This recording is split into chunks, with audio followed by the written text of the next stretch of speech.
Hi all, my name is Shrit Sahu and welcome to get Q. तो यार last video में हमने समझा था मेमोरी के बारे में, मेमोरी की यूनिट्स के बारे में, और हमने समझा था कि कैसे किसी नंबर को हम लोग 0 और 1 के फॉर्म में कन्वर्ट करते हैं। अब अगर आपने लास्ट वीडियो नहीं देखा है तो आप इस आई बटन पे क्लिक करके लास्ट वीडियो को देख सकते हैं, क्योंकि आज के इस वीडियो को पूरा समझने के लिए आप लोगों को लास्ट वीडियो में बताई गई बातों को जानना जरूरी है। ठीक है, तो आज के इस वीडियो में हम लोग फोकस करेंगे डेटा टाइप्स के बारे में। अब जब हम लोग वेरिएबल पढ़ रहे थे तो वहां पे हमने वेरिएबल के बारे में क्या समझा था? वेरिएबल मेमोरी का एक कंटेनर होता है जिसको हम लोग नाम दे देते हैं। अब मेमोरी के कंटेनर में हम लोग डेटा को स्टोर करते हैं। तो आखिर वो डेटा कितने टाइप्स के होते हैं, तो आज हम लोग ये समझेंगे। तो हाई लेवल पे डेटा जो होते हैं, डेटा 4 टाइप्स के होते हैं: basic data types, derived data types, enumeration और वॉइड। अब आज के इस वीडियो में हम लोग फोकस करेंगे बेसिक डेटा टाइप्स में। बाकी सारे जो टाइप्स हैं डेटा के, उन सारे टाइप्स को हम लोग आगे वीडियोस में बहुत ही डिटेल में समझेंगे। ठीक है, तो आज के इस वीडियो में हम लोग फोकस करेंगे बेसिक डेटा टाइप्स के बारे में। अब बेसिक डेटा टाइप्स में 4 तरह की चीजें आ जाती हैं इन जनरल। ठीक है, इन जनरल 4 तरह की चीजें आती हैं: इंट, कैर, फ्लोट, डबल। अब इंट के बारे में हम ऑलरेडी समझ चुके हैं। जब हम लोग वेरिएबल वाला चैप्टर पढ़ रहे थे वहां पे हम लोग इंट के बारे में समझे थे कि जो इंटीजर टाइप का डेटा होता है उसके लिए हम लोग इंट को यूज करते हैं। अब इंटीजर टाइप का डेटा मतलब जैसे जो नंबर होते हैं जिसमें डेसिमल प्रेजेंट नहीं होता है, जैसे कि लेट अस से मेरे पास नंबर है 10, 50, 100। ठीक है, अब इन सब नंबर्स में, ठीक है, इन सब नंबर्स में कोई भी फ्रैक्शनल पार्ट प्रेजेंट नहीं है। ठीक है, यानी कि इन सब नंबर्स में 10, 50, 100, इन सब नंबर्स में कोई भी डेसिमल प्रेजेंट नहीं है। तो ये सारे नंबर्स हो जाएंगे इंटीजर कैटेगरी के। ठीक है, तो फिर फ्लोट और डबल क्या होता है? फ्लोट और डबल वो सारे नंबर्स होते हैं जिनमें डेसिमल यानी कि जिनमें फ्रैक्शनल पार्ट होता है। जैसे कि अगर मैं यहां पे लिखता हूं 10.5, ठीक है, अब यहां पे एक फ्रैक्शनल पार्ट प्रेजेंट है, यहां पे डेसिमल प्रेजेंट है, तो ये हो जाएंगे फ्लोट और डबल की कैटेगरी में। अब ये अगर फ्लोट और डबल की कैटेगरी में हो जाएंगे तो फिर फ्लोट और डबल में डिफरेंस क्या होता है? फ्लोट और डबल में डिफरेंस होता है एक्यूरेसी का। ठीक है, फ्लोट कम एक्यूरेट होता है और डबल ज्यादा एक्यूरेट होता है। अब एक्यूरेसी का क्या मतलब होता है? लेट अस से मैंने यहाँ पे एक नंबर लिखा, ठीक है, मैंने यहाँ पे एक नंबर लिखा, अब इसके बाद और भी नंबर्स मैंने लिख दिए। ठीक है, यहाँ पे कम नंबर से मैंने एक नंबर और लिखा 10.5, और यहाँ पे मैंने बहुत सारे नंबर लिख दिए। ठीक है, तो हम बोलेंगे कि ये वाला जो नंबर है, ये वाला नंबर मोर एक्यूरेट है, ये वाला नंबर लेस एक्यूरेट है। तो जहां पे हम लोगों को एक्यूरेसी कम चाहिए होती है वहां पे हम लोग फ्लोट को यूज करते हैं, जहां पे ज्यादा एक्यूरेसी चाहिए होती है वहां पे हम लोग डबल को यूज करते हैं। ठीक है, तो इन जनरल जो नंबर जहां पे डेसिमल प्रेजेंट नहीं होता है वो इंटीजर टाइप के होते हैं, और जहां पे डेसिमल यानी कि फ्रैक्शनल पार्ट प्रेजेंट होता है वो फ्लोट और डबल कैटेगरी के होते हैं। ठीक है, तो फिर कैरेक्टर क्या होता है? कोई भी एक डिजिट, कोई भी एक अल्फाबेट और कोई भी एक स्पेशल सिंबल। ठीक है, कोई भी एक डिजिट, कोई भी एक अल्फाबेट और कोई भी एक स्पेशल सिंबल, अगर हम लोग इनको सिंगल कोट्स में रख देंगे तो ये हो जाते हैं कैरेक्टर टाइप के डेटा। ठीक है, कैरेक्टर टाइप के डेटा। अब अगर लेट अस से मेरे पास एक सेंटेंस है, ठीक है, लेट अस से मेरे पास एक सेंटेंस है, लेट अस से गेट क्यू चैनल। ठीक है, लेट अस से मेरे पास ये डेटा है। अब ये डेटा किस कैटेगरी में आएगा? ये आएगा डिराइव्ड में। ठीक है, ये आएगा डिराइव्ड डेटा टाइप्स में, जिसको हम लोग बाद में पढ़ेंगे। ठीक है, आज हम लोग फोकस करेंगे बेसिक डेटा टाइप्स पे।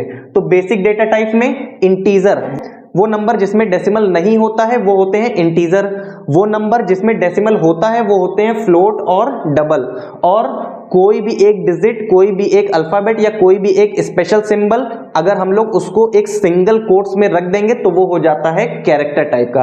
अब इन सारे डेटा टाइप्स को हम लोग डिटेल में समझेंगे। तो यार अब सबसे पहले बात करते हैं इंट डेटा टाइप के बारे में। इंट में 3 तरह के डेटा टाइप आ जाते हैं: शॉर्ट, इंट और लॉन्ग। अब जब हम लोग वेरिएबल पढ़ रहे थे तो वहां पे हमने देखा था वेरिएबल को बनाने का तरीका। वेरिएबल को डिक्लेयर करने के लिए सबसे पहले हम लोग लिखते हैं डेटा टाइप, उसके बाद हम लोग वेरिएबल का नाम दे देते हैं और फिर एक सेमी कॉलन। ठीक है, तो इस स्टेटमेंट की हेल्प से हम लोग एक वेरिएबल को बनाते हैं, ठीक है। अब अगर मुझे शॉर्ट टाइप का वेरिएबल बनाना है तो मुझे लिखना होगा शॉर्ट एस और फिर एक सेमी कॉलन, ठीक है। इसी तरह अगर मुझे इंट टाइप का एक वेरिएबल बनाना होगा तो यहां पे मैं लिखूंगा इंट आई और एक सेमी कॉलन, ठीक है। इसी तरह अगर मुझे लॉन्ग टाइप का एक वेरिएबल बनाना होगा तो यहां पे मैं लिखूंगा लॉन्ग एल और फिर एक सेमी कॉलन, ठीक है। तो इन स्टेटमेंट की हेल्प से हम लोग शॉर्ट, इंट और लॉन्ग वेरिएबल को बनाते हैं। अब जब भी हम लोग वेरिएबल को बनाते हैं तो वो वेरिएबल मेमोरी में कुछ ना कुछ स्पेस लेता है, ठीक है। वेरिएबल कुछ ना कुछ मेमोरी में स्पेस लेता है, उस कंटेनर का कुछ ना कुछ साइज होता है मेमोरी में, ठीक है। तो शॉर्ट टाइप का जब हम लोग वेरिएबल बनाते हैं तो शॉर्ट टाइप का वेरिएबल मेमोरी में 2 बाइट ऑफ स्पेस को ऑक्यूपाई करता है, ठीक है। इंटीजर मेमोरी में 4 बाइट ऑफ स्पेस को ऑक्यूपाई करता है और लॉन्ग मेमोरी में 8 बाइट्स ऑफ स्पेस को ऑक्यूपाई करता है, ठीक है। यानी कि जब भी हम लोग शॉर्ट टाइप का वेरिएबल बनाते हैं तो जो कंटेनर होता है, कंटेनर रैम में 2 बाइट जितना स्पेस ले लेता है। इसी तरह इंटीजर वेरिएबल का कंटेनर मेमोरी में 4 बाइट जितना स्पेस और लॉन्ग टाइप का वेरिएबल मेमोरी में 8 बाइट जितना स्पेस ऑक्यूपाई कर लेता है, ठीक है। अब 2 बाइट, ठीक है, 1 बाइट में 8 बिट्स होते हैं तो 2 बाइट में कितने बिट्स हो जाएंगे, 2 मल्टीप्लाइड बाई 8 यानी कि 16 बिट्स। इसी तरह इंटीजर के लिए 4 मल्टीप्लाइड बाई 8 32 बिट्स और लॉन्ग के लिए ये हो जाएगा 64 बिट्स, ठीक है। अब ये जो साइज है, ठीक है, शॉर्ट के लिए 2 बाइट, इंट के लिए 4 बाइट और लॉन्ग के लिए 8 बाइट, ये साइज फिक्स नहीं होता है, ये size compiler to compiler vary करता है, ठीक है। तो अगर आप एक मशीन में हो तो एक मशीन में हो सकता है आप लोगों को यहाँ पे इसके लिए 1 बाइट मिले, ठीक है, अगले मशीन में हो सकता है आपको इसके लिए 2 बाइट मिले। तो ये साइज कभी भी फिक्स नहीं होता है, ये size machine to machine, compiler to compiler ये साइज वेरी होता रहता है, ठीक है। अब लास्ट वीडियो में मैंने समझा था कि अगर मेरे पास n बिट्स हैं, ठीक है, लेट अस से मेरे पास n बिट्स हैं, तो n बिट्स की हेल्प से हम लोग 2 to the power n numbers को रिप्रेजेंट कर सकते हैं, ठीक है। बाइनरी में हम लोग 2 to the power n numbers को रिप्रेजेंट कर सकते हैं अगर मेरे पास n बिट्स होंगे, ठीक है। और वो नंबर कौन कौन से होंगे, वो नंबर होंगे 0 to 2 to the power n minus 1, ठीक है। अगर हमारे पास n बिट्स होंगे तो n बिट्स की हेल्प से हम लोग total 2 to the power n numbers को रिप्रेजेंट कर सकते हैं और वो सारे नंबर होंगे 0 से लेकर के 2 to the power n minus 1 तक। तो ये चीजें लास्ट वीडियो में हम लोगों ने समझा था। अब 0 से 2 to the power n minus 1, इसमें कोई भी नेगेटिव नंबर नहीं है, ठीक है, ये सारे पॉजिटिव नंबर्स हैं। अब अगर मुझे किसी नेगेटिव नंबर को रिप्रेजेंट करना है तब मैं क्या करूंगा, अगर मुझे किसी नेगेटिव नंबर को रिप्रेजेंट करना है, लेट अस से मेरे पास n बिट्स हैं और अगर मुझे n बिट्स की हेल्प से नेगेटिव नंबर को भी रिप्रेजेंट करना है तो मैं लेफ्ट मोस्ट वाले बिट को, ठीक है, लेफ्ट मोस्ट वाले मैं बिट को रिजर्व कर लूंगा साइन बिट की तरह, ठीक है, साइन बिट की तरह। यानी कि मैं बोल दूंगा कि अगर लेफ्ट वाला जो बिट है उसमें अगर 0 प्रेजेंट होगा तो ये नंबर पॉजिटिव होगा और अगर उसमें 1 प्रेजेंट होगा तो ये नंबर नेगेटिव होगा, ठीक है। तो ये लेफ्ट मोस्ट वाला जो बिट है, ठीक है, ये लेफ्ट मोस्ट वाला जो बिट है इसको मैंने रिजर्व कर लिया साइन के लिए, ठीक है। अगर 0 होगा तो मैं बोलूंगा कि वो नंबर पॉजिटिव है, अगर 1 होगा तो मैं बोलूंगा वो नंबर नेगेटिव है। अब ये टोटल n बिट्स थे, ठीक है, ये टोटल थे कितने, n बिट्स। अब यहां पे मैं n बिट में से एक बिट को निकाल दिया साइन के लिए, ठीक है। तो मेरे पास यहां पे कितने बिट बचे, यहां पे बचे मेरे पास n माइनस 1 बिट, ठीक है, n माइनस 1 बिट। अब जैसे n बिट की हेल्प से हम लोग 2 to the power n numbers को रिप्रेजेंट करते हैं, वैसे ही n माइनस 1 बिट की हेल्प से हम लोग 2 to the power n minus 1 numbers को रिप्रेजेंट कर सकते हैं, ठीक है।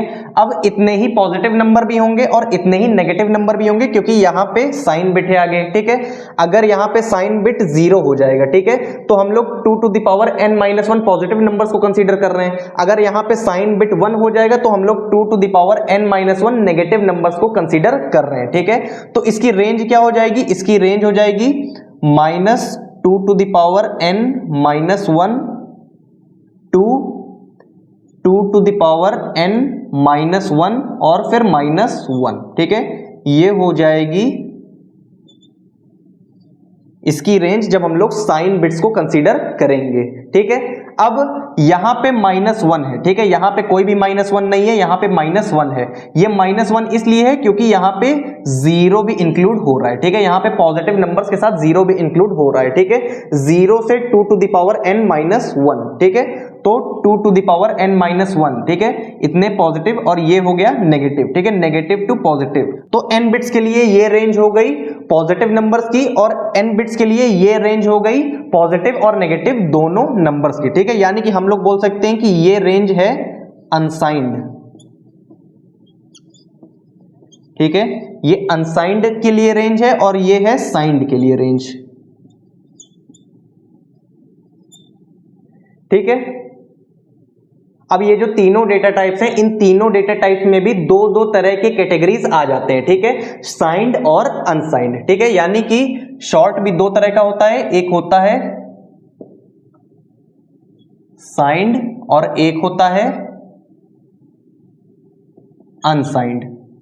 ठीक है, अब साइंड के लिए रेंज क्या है? साइंड के लिए रेंज है -2 to the power n-1 to 2 to the power n-1 ठीक है, अब n क्या है? n है नंबर ऑफ बिट्स। ठीक है, अब यहां पे शॉर्ट 16 बिट ऑक्यूपाई करता है। ठीक है, तो इसके लिए रेंज क्या हो जाएगी? इसके लिए रेंज हो जाएगी -2 टू द पावर, ठीक है, n-1। n क्या है? n 16 है, 16 - 1 यानी कि 15, -2 to the power 15 to 2 to the power 15 -1। ठीक है, अब अनसाइंड के लिए रेंज क्या है? अनसाइंड शॉर्ट के लिए रेंज हो जाएगी 0 to 2 to the power n-1। ठीक है, 0 to 2 to the power n। ठीक है, n यानी कि 16 -1। ठीक है, तो ये रेंज है साइंड शॉर्ट के लिए और ये रेंज है अनसाइंड शॉर्ट के लिए। ठीक है, अब रेंज को याद रखने की जरूरत नहीं है, हम लोगों को बस साइज पता होना चाहिए। हम लोगों को साइज पता होगा तो हम लोग बिट्स को कैलकुलेट कर लेंगे और इन फॉर्मूलाज के अकॉर्डिंग हम लोग रेंज को निकाल लेंगे। ठीक है,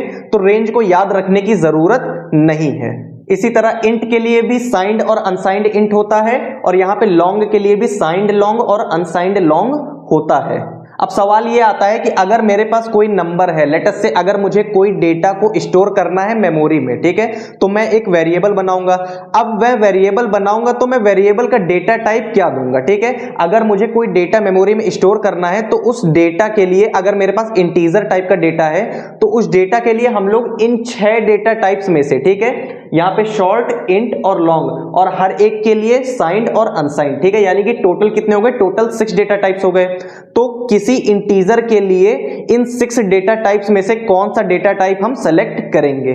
तो इसके लिए हम लोगों को सबसे पहले देखना होगा कि हमारा जो रिक्वायरमेंट है वो क्या है। ठीक है, अगर हमारी रिक्वायरमेंट है कि हमें साइंड और अनसाइंड दोनों नंबर्स को स्टोर करना है तो हम लोग साइंड वाले डेटा टाइप के पास जाएंगे। ठीक है, अगर हमें दोनों नंबर पॉजिटिव और नेगेटिव दोनों नंबर्स को स्टोर करना है तो हम लोग साइंड डेटा टाइप को यूज करेंगे। ठीक है, और अगर हमें सिर्फ पॉजिटिव नंबर्स को यूज करना है तो फिर हम लोग वहां पे अनसाइंड वाले डेटा टाइप को यूज करेंगे। ठीक है, अब जैसे हम लोग अगर कोई काउंटिंग करते हैं, ठीक है, अगर हम लोग काउंटिंग करते हैं तो काउंटिंग 0 से शुरू होती है, 0 1 2 3 ऐसे करके। ठीक है, तो वहां पे नेगेटिव नंबर कभी भी नहीं आता है। ठीक है, काउंटिंग करते टाइम नेगेटिव नंबर कभी भी नहीं आता है, तो वहां पे हम लोग उस केस में अनसाइंड डेटा टाइप को सेलेक्ट कर सकते हैं। ठीक है, या तो अनसाइंड शॉर्ट, या तो अनसाइंड इंट, या तो फिर अनसाइंड लॉन्ग। ठीक है, अब इन तीनों डेटा टाइप में से कौन सा सेलेक्ट करेंगे?